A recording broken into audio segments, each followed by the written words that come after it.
গতকাল যে India versus পাকিস্তানের ম্যাচটি হয়ে গেল, আমি একটা ভিডিও করেছিলাম, তো মোটামুটি ভালো রেসপন্স এসছে।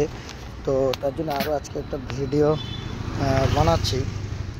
তো কথাটা হলো, ইন্ডিয়া যতটা আমি ভেবেছিলাম যে খুব একটা ভালো প্রদর্শন করতে পারবে না, তার জন্য খুব ভালো প্রদর্শন করেছে।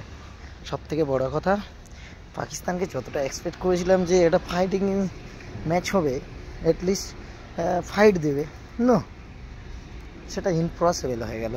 আর সবথেকে বড়ো কথা, এই এশিয়া কাপটা একেবারে ইন্ডিয়া, আমরা একদম বাজি মাত করে দিয়েই জিতে নেবো, কোনো কথা হবে না, একেবারে একঘেয়ে খেলা হয়ে গেল। আর যাই হোক, সবথেকে বড়ো কথা, পাকিস্তানের টপ অর্ডার একেবারে ফ্লপ, মিডল অর্ডার ফ্লপ। একমাত্র ফারহান, তিনি ভালো খেলেছে, 44 রান করেছে। তো শাহিন আফ্রিদি 16টি বল খেলে 4টে 6 মেরেছে, তো তিনি 33 রান করেছে। বাদ বাকি একেবারে পুরো বাজেবাপ্ত ব্যাটিং। আর অ্যাকচুয়ালি কী বলবো, হার্দিক পান্ডিয়া যে স্পেল প্রথম দেখালো, লাস্টে হয়তো 2 মার খেলেছে, কুলদীপ যাদবের যে স্পেলগুলো দেখলাম অসাধারণ। অভিষেক শর্মার যে ব্যাটিং করলো, তাবাত্তর ব্যাটিং। সূর্যকুমার যাদব অসাধারণ ক্যাপ্টেন্সি, দুর্দান্ত এবিলিটি, এবং সবথেকে বড়ো কথা ক্লাসিক্যাল টাইপের ব্যাটিং অ্যাবিলিটি দেখিয়েছে। সবথেকে বড়ো কথা, আমি যে প্লেয়ারটাকে বলেছিলাম সে 20 রানের ভিতরে আউট হয়ে যাবে, সে কিন্তু 10টি রান করে আউট হয়ে গেছে, শুভমান গিল। আমি মনে করি না শ্রেয়াস আইয়ারের থেকেও ভালো নির্বাচক হয়ে চোখেতে। যাই হোক, মোটামুটি আমার যে ধারণাটা ছিল, ধারণাটা ঠিক হয়েছে। তো মোটামুটি এটুকুই বলবো, খেলা হার জিত থাকবে, তবে আমাদের ইন্ডিয়া তরুণ প্রতিভাবান যে ব্যাটসম্যানগুলো, নতুন প্রতিভারা যে হারে প্রদর্শন দেখিয়েছে বা যা খেলেছে, এক্সপেক্ট করা যায় এই এশিয়া কাপ কোনো একটা ফাইটিং ম্যাচ হবে না। মোটামুটি মানে একতরফাভাবে ইন্ডিয়া এশিয়া কাপটা পেয়ে যাবে। যদি ইন্ডিয়ার সাথে একমাত্র ফাইট দিতে পারে, সেটা হয় শ্রীলঙ্কা দেখবে, না হয় আফগানিস্তান দেবে, না তো ফাইট দেওয়ার মতো কোনো টিম আছে বলে এই মুহূর্তে আমি মনে করি না। আর দ্বিতীয়ত কথা, সবথেকে বড় কথা হলো, কিছু প্রশ্ন উঠছে যে আম্পায়ার পাকিস্তানের সময় যখন খেলা হচ্ছিল তখন বারবার আউট দিয়ে দিচ্ছিল। রিভিউতে দেখা যাচ্ছে আম্পায়ার্স কল এখানে লাইন মিস, যার জন্য আম্পায়ার আউট দিয়ে দিয়েছে কিংবা আউট হয়ে গেছে আম্পায়ার কলের জন্য। কিন্তু পাকিস্তানের এখানে দেখা যাচ্ছে লাইন মিসের কারণে আম্পায়ার্স কল থাকার কারণে আউট হয়নি, তার জন্য পাকিস্তান 2-3টে রিভিউ নিয়ে 2টো বেঁচে গেছে। না, এগুলো বাজে মন্তব্য আমি মনে করি। যখন অন্য সিরিজ হয়, তখন সেক্ষেত্রে যখন পাকিস্তান জেতে, তখন কি আম্পায়ার পাকিস্তানকে সাপোর্ট করে? না, এগুলো ম্যাচের পরিপক্ষে বলা ঠিক না। আর সব থেকে বড়ো কথা, যেটা মেন বিষয় হলো, খুব আশ্চর্য জিনিস ভালো লেগেছে এটা। তো মেন কথাটা হলো, টসের সময় সূর্যকুমার যাদব সালমান আগার সাথে না কথা বলেছে, না হ্যান্ডসেট করেছে, ডাইরেক্ট টস যে হেরে গেছে।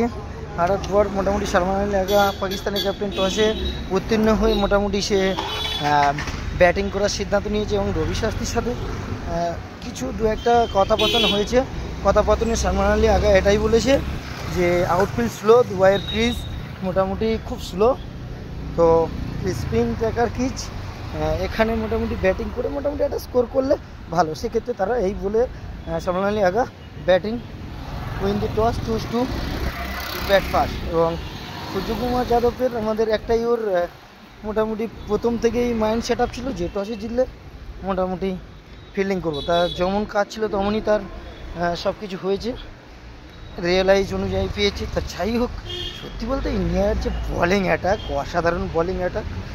আর সবথেকে এই মুহূর্তে বলতে গেলে বলে না, পুরোনো চাল ভাতে বাড়ে, তা পাকিস্তানের যে টিম সিলেকশান করেছে, টিমটা আমার মনে হয় এই টিম এদের থেকে তো উগান্ডা অনেক ভালো টিম। যা খেলা করেছে কালকে রে, উগান্ডা অনেক থেকে ভালো টিম।